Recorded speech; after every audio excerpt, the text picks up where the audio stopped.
Hi, in this lecture we are going to discuss the Singleton design pattern.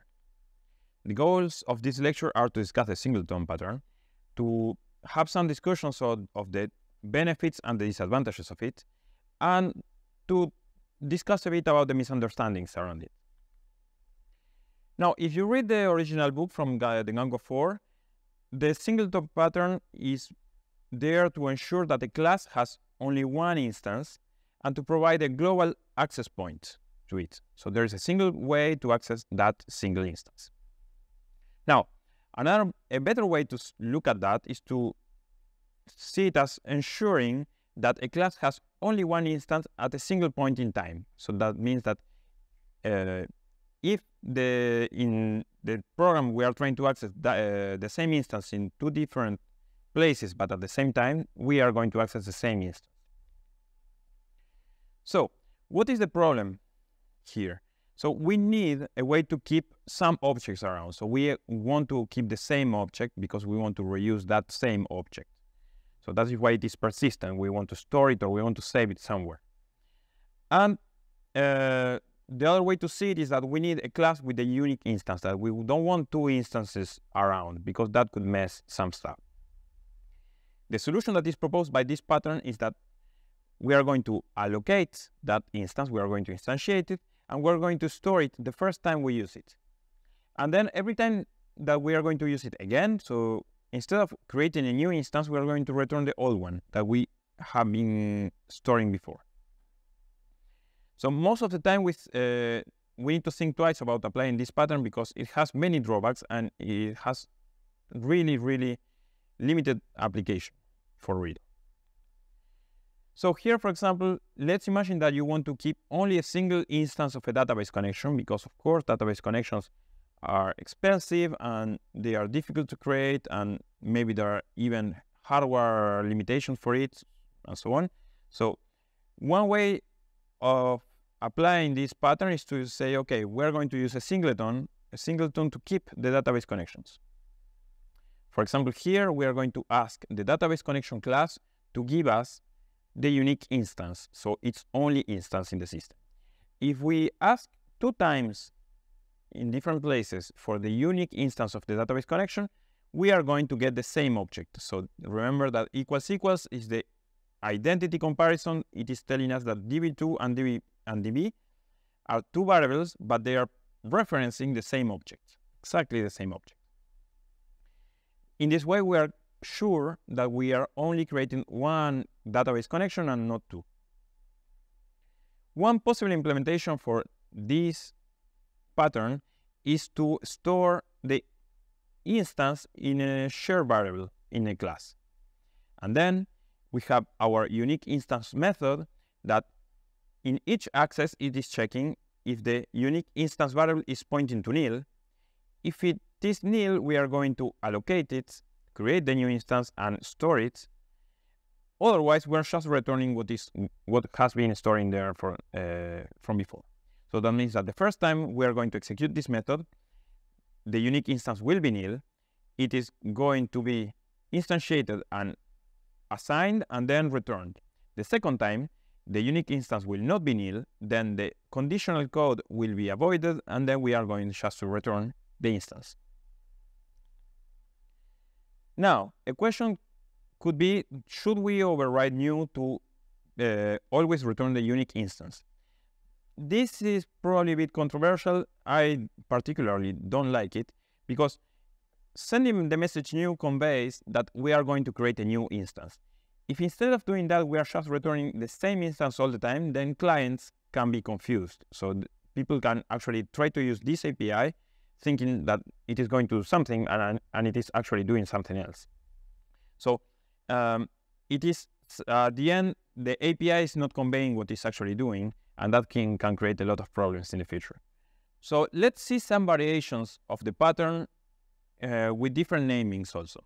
So the one that we saw before is the unique instance. So we can implement a singleton with a unique instance method. In this case, we are just lazily creating the unique instance on the first access and then returning the value otherwise. One way also to attack the problem of the new is that instead of making new calling unique instance, we can, for example, cancel it or block it.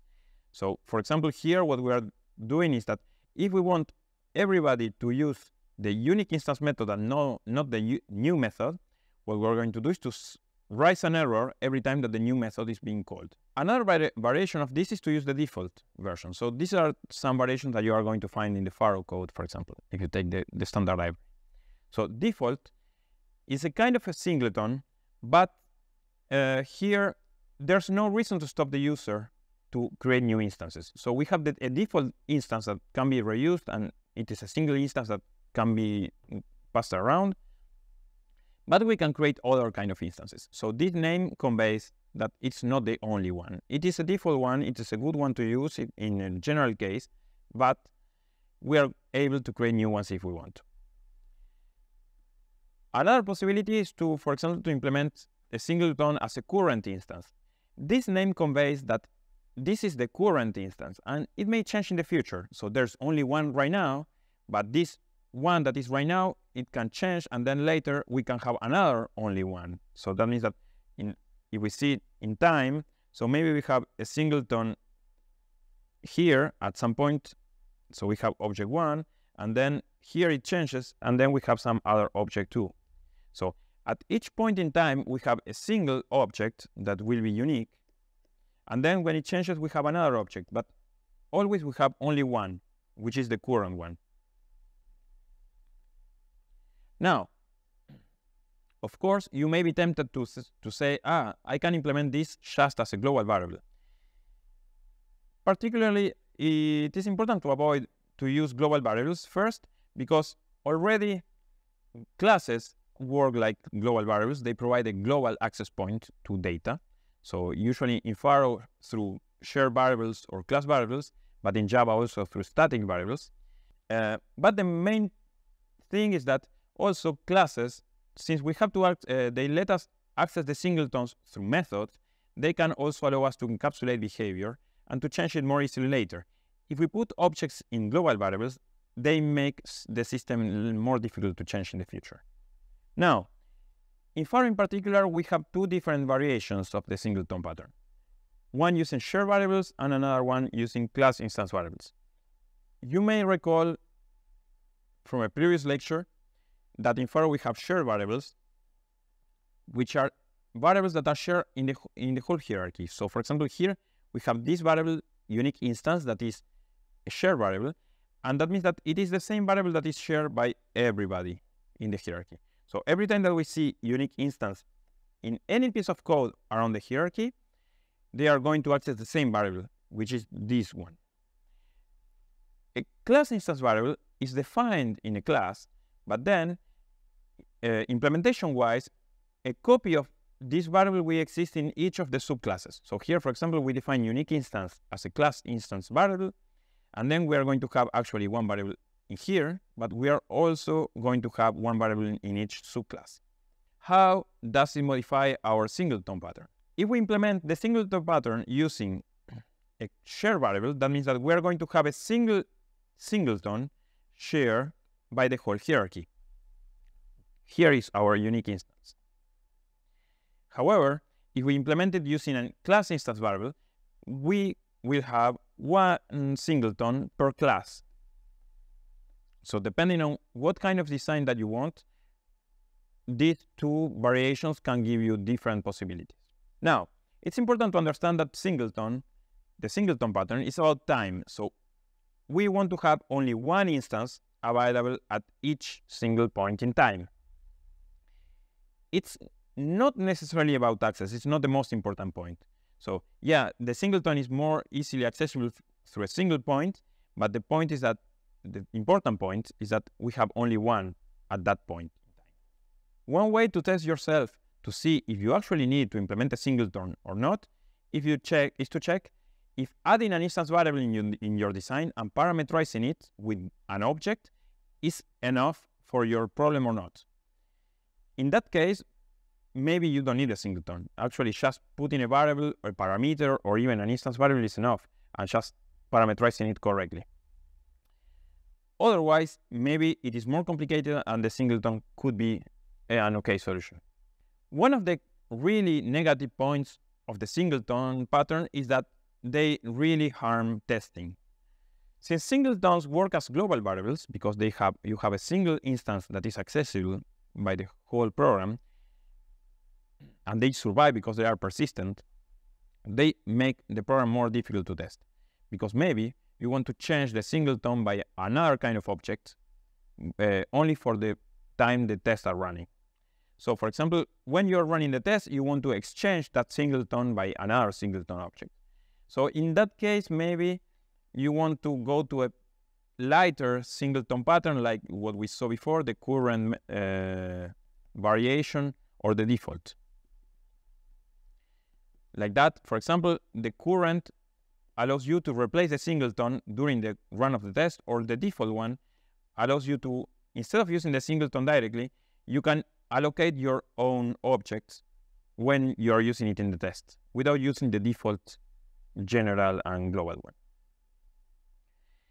Be careful also, since the singleton is a shared object but that is shared by all the system, it is also shared by the process in the test. So if many tests are going to share the same singleton, it may happen that one test can break the singleton to another test. It's the same thing as if you were running a test that writes a file or deletes a file. So all other tests that were depending on those files will be broken now.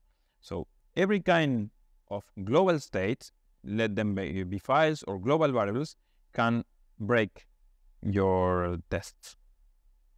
Let's see an example with the EVREF package organizer, which is a singleton in Faro, and it should not be destroyed when the tests are run. So there is a singleton, and the tests need to be running and not breaking the actual singleton instance. So this is a bit of complicated code, so I will explain it.